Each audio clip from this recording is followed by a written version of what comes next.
स्वागत है आपका। आज मैं आपको बताऊंगा कि what is English. Okay, English क्या है, इंग्लिश को कैसे डिफाइन करें। इससे पिछले वीडियो में जो कि पार्ट 1 थी, फर्स्ट पार्ट, उसमें मैंने बताया था कि इंग्लिश का हिस्ट्री क्या है। ओके, इंग्लिश कहाँ से आया है, उसका ओरिजिन क्या है। इस वीडियो में हम जानेंगे, इस क्लास में हम जानेंगे कि व्हाट इज इंग्लिश। देखिए, तो स्टार्ट करते हैं। पहले फर्स्ट ऑफ ऑल हेडिंग दे देते हैं। और देखिए, सबसे पहले ये आ रहा आपको इंग्लिश। ओके, आपको सबसे पहले इंग्लिश को स्टार्ट करने से पहले आपका जो फर्स्ट पॉइंट, जो कि सबसे इम्पोर्टेंट है, वो आपको जानना जरूरी है। वो क्या है वो फर्स्ट पॉइंट? देखिए, इंग्लिश मात्र एक लैंग्वेज है। English is a language, not a measure of intelligence. बोल से, English is a language, not a measure of intelligence. English is a language, not a measure of intelligence. ये मात्र एक भाषा हुआ। ओके, लैंग्वेज हुआ। ये इंटेलिजेंसी का मापा नहीं हुआ। अब आप इंटेलिजेंसी को, बुद्धिमानी को इंग्लिश से नहीं माप सकते हैं। कि किसी को मान लीजिए कोई जन है, वो इंग्लिश में बहुत बहुत ही अच्छा, मतलब वो स्पोकिंग कर लेता है। ओके, तो वो ज़्यादा इंटेलिजेंट हुआ। किसी को स्पोकिंग नहीं होता है, क्या हुआ, तो वो मतलब कमज़ोर हो गया, वीक हो गया। That's wrong. ये सरासर क्या है, गलत है। एक तरीका से भाषा है। आप हमें एक बात बताइए, जैसे कि मान लीजिए बांग्ला है। ओके, बांग्ला हमको नहीं आती है तो हम बेवकूफ़ हो गए। क्लियर? आपको मान लीजिए चाइनीज नहीं आती है तो अब बेवकूफ़ हो गए। वो सब एक तरीका से भाषा हुआ। लेकिन अफसोस की बात यह है, अपने लोग के समाज में जिसको इंग्लिश होता है वो समझता है कि उसको क्या है, बहुत तुरम खार हो गया है ना, तो बहुत ही बड़ा वो क्या हो गया, एक तरीका से इंटेलिजेंट हो गया। ये गलत बात है। वो एक तरीका से भाषा है। आप ये बुद्धिमानी को, इंटेलिजेंसी को आप इंग्लिश से नहीं माप सकते हैं। ओके, इसलिए English is a language, one and only language. Please noted, English is a language, not a measure of intelligency. Intelligency का मापन नहीं हुआ इंग्लिश। तो इंग्लिश एक मात्र भाषा है। वो इंटेलिजेंसी को आप इंग्लिश से नहीं माप सकते हैं कि तुमको इंग्लिश ज़्यादा आती है तो तुम ज़्यादा इंटेलिजेंट हो गए, हमको इंग्लिश नहीं आती है तो हम कमज़ोर हो गए। That's wrong. ये सरासर क्या है, गलत है।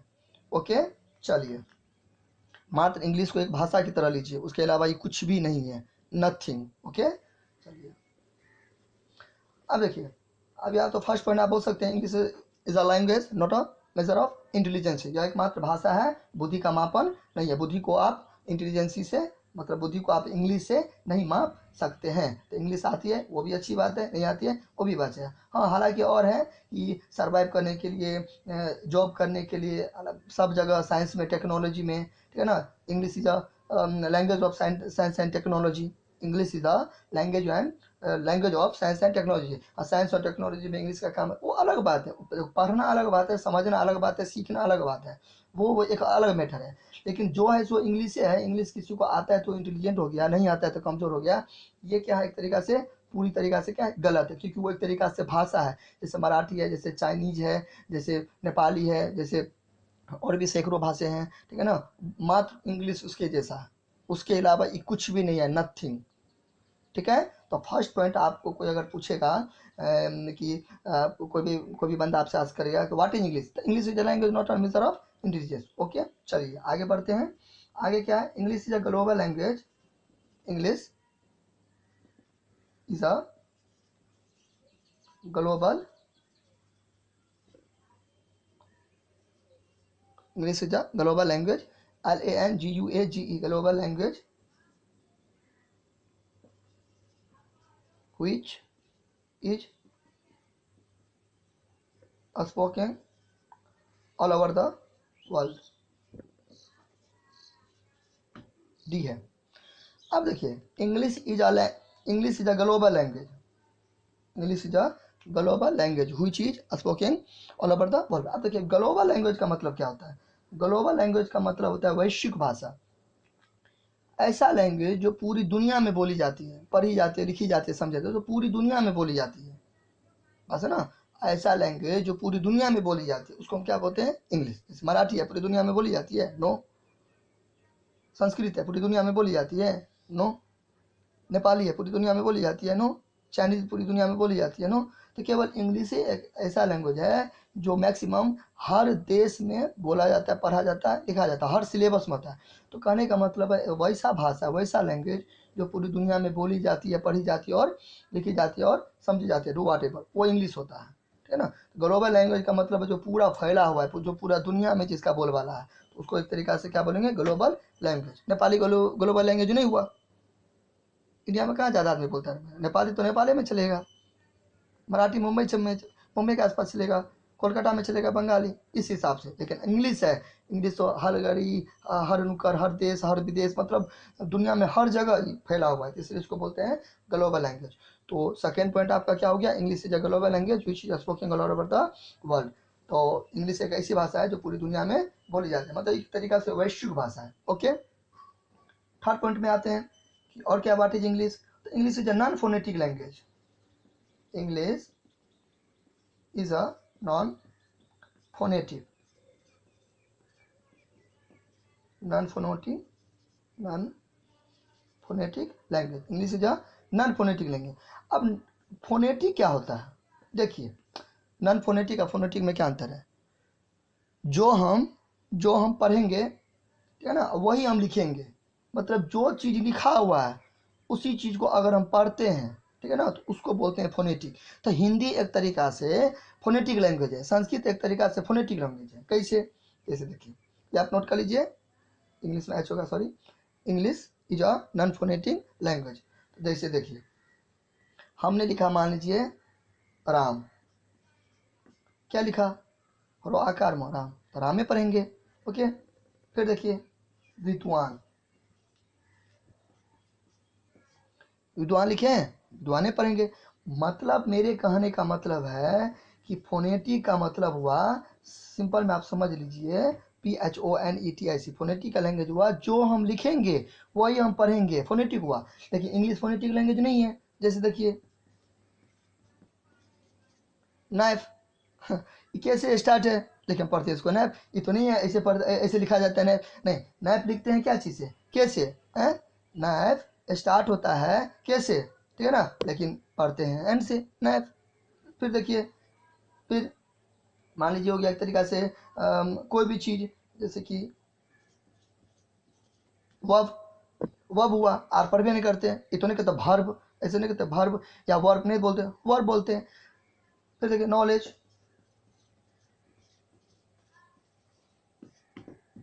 शुरू वाक्य से पढ़ते हैं एन से, knowledge, phonetic language, non phonetic language, non phonetic language है। फिर कुछ भी चीज़ आप लिख सकते हैं, कोई भी सैकड़ों एग्जाम्पल है। तो नाइफ मतलब चाकू, इस तरीका से। और कहने का मतलब ये हुआ कि जो हम पढ़ते हैं, वो मतलब जो हम लिखते हैं वही पढ़ते हैं, तो फोनेटिक लैंग्वेज हुआ, ठीक है ना। जो हम पढ़ते हैं वही लिखते हैं, या जो लिखते हैं वही पढ़ते हैं, तो फोनेटिक लैंग्वेज हुआ। लेकिन लिखते कुछ और हैं, पढ़ते कुछ और हैं, तो नॉन फोनेटिक लैंग्वेज हुआ। क्लियर हुआ, लिखते कुछ और हैं और पढ़ते कुछ और हैं। अब लाफ देखिए, लाफ फो आता है, लेकिन यहाँ पे GH है, तो इस तरीका से। क्लियर, तो क्लियर हो गया। फोनेटिक लैंग्वेज क्या है, phonetic, phonetic language, phonetic language. Phonetic language क्या है, जो लिखेंगे वही पढ़ेंगे, जो राइट करेंगे सेम वही रीड करेंगे, फोनेटिक लैंग्वेज। ओके, फिर एक होता है non phonetic language, non phonetic language, non phonetic language. लिखेंगे कुछ और, पढ़ेंगे कुछ और, लिखेंगे कुछ और, पढ़ेंगे कुछ और, वो क्या हो गया, नॉन फोनेटिक लैंग्वेज। जैसे इंग्लिश, लिखते हैं कुछ और, पढ़ते हैं कुछ और, जमीन आसमान का अंतर होता है, बस है ना, इसलिए ज़्यादातर आदमी कंफ्यूज है। क्लियर ना, ये हिंदी में कोई कंफ्यूजन नहीं, संस्कृत में कोई कंफ्यूजन नहीं, है ना। जो लिखेंगे वही पढ़ेंगे, तो जो लिखेंगे वही पढ़ेंगे, फोनेटिक। लिखेंगे कुछ और, पढ़ेंगे कुछ और, रीड करेंगे कुछ और, राइट करेंगे कुछ और। क्लियर, नॉन फोनेटिक, समझ गए। चलिए, थर्ड में आपको कोई अगर पूछेगा, थर्ड पॉइंट अगर आपको कोई पूछे, तो आप बोलेगा English is a, English, English is an, English is an international language, international language. अभी क्या हुआ देखिए, 3 चीज़ें होती है। तो English is an international language, 3 चीज़ होती है। एक देखो, इसको आपको समझने से पहले आपको ये समझना होगा कि एक होता है इंटर, ठीक है। एक क्या होते हैं, यहाँ पे हम लिख देते हैं, एक होते हैं इंटर, एक होता है इंटर INTER, ठीक है। एक होता है एक्स्ट्रा, एक होता है इंट्रा। 3 चीज होती है, inter INTER inter, EXTRA extra, INTRA intra. देखिए सबसे पहले इंटर क्या होता है, इंटर का मतलब होता है दो के बीच में, ठीक है, दो के बीच में, दो होता है इसका मतलब, दो के बीच में इंटर। एक्स्ट्रा बाहर और से, ठीक है। इंट्रा अंदर, इनसाइड। तो INTRA इंट्रा इनसाइड हो गया, EXTRA एक्स्ट्रा और साइड हो गया। इंट्रा मतलब अंदर, एक्स्ट्रा मतलब बाहर। इंटर INTR इंटर, इंटर मतलब कनेक्ट, कनेक्टिंग दो के बीच में। तो देखिए अब यहाँ पे स्पष्ट हो गया, क्लियर हो गया। यहाँ पे इंग्लिश इज इंटरनेशनल लैंग्वेज। देखिए अब यहाँ पे देखिए, इंटर INTR इंटर दो के बीच में, नेशनल राष्ट्र देश, तो दो देशों के बीच की भाषा हुआ इंग्लिश। देश में तो बोल ही जाता है, ठीक है ना। नेशन में तो चलता ही है ये लैंग्वेज, ठीक है ना। लेकिन इंटरनेशनल भी है ना, मेन तो इंटरनेशनल है ही। तो कहने का मतलब है, इंटरनेशनल का मतलब हुआ नेशन एंड नेशन से बाहर, देश और विदेश दोनों के देशों में चलता है इंग्लिश, इसलिए इंटरनेशनल लैंग्वेज हुआ। इंटरनेशनल लेवल पर यह बोला जाता है, पढ़ा जाता है, लिखा जाता है, समझा जाता है इंटरनेशनल लेवल पर। कैसे समझे, कैसे पता लगा है। इंटर मतलब दो के बीच में, दो, नेशन मतलब देश, दो देशों के बीच की भाषा हुआ इंग्लिश। इसलिए इसको क्या बोल सकते हैं, English is a international language. अंग्रेजी एक अंतर्राष्ट्रीय भाषा है, राष्ट्रीय तो है लेकिन अंतर्राष्ट्रीय भी है, मतलब विदेश और देश दोनों का है। क्यों, क्योंकि इंटर मतलब दो के बीच में, नेशन मतलब एक तरीका से राष्ट्र, देश। Clear, English is an international language. यहाँ तक क्लियर है। फिर आप बोल सकते हैं English is a language of international link. International link, link मतलब क्या, एक तरीका से संबंध बोल सकते हैं। ये भी आप बोल सकते हैं English is a language of human expression. English is a language of human expression.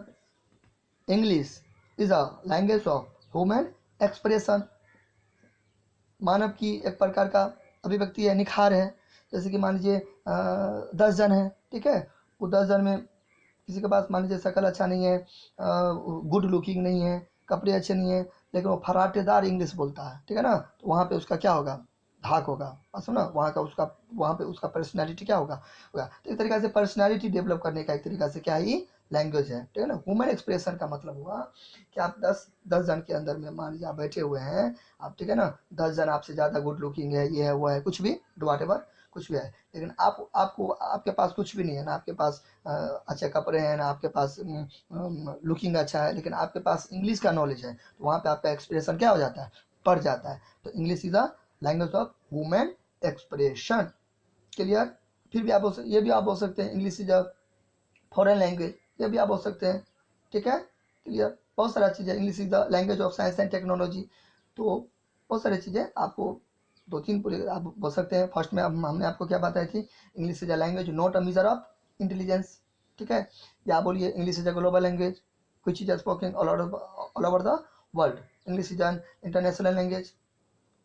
Clear. English is a non phonetic language. Clear.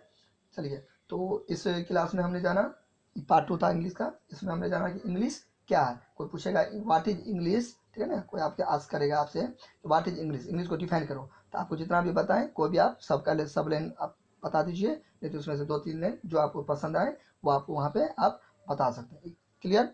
अगले क्लास में हम जानेंगे कि इंग्लिश के कितने पार्ट्स होते हैं, कितना क्लासिफिकेशन होता है इंग्लिश का, ठीक है ना। उसके बाद धीरे धीरे धीरे धीरे धीरे धीरे ग्रामर की तरफ बढ़ेंगे और अच्छे से स्टडी करेंगे, ठीक।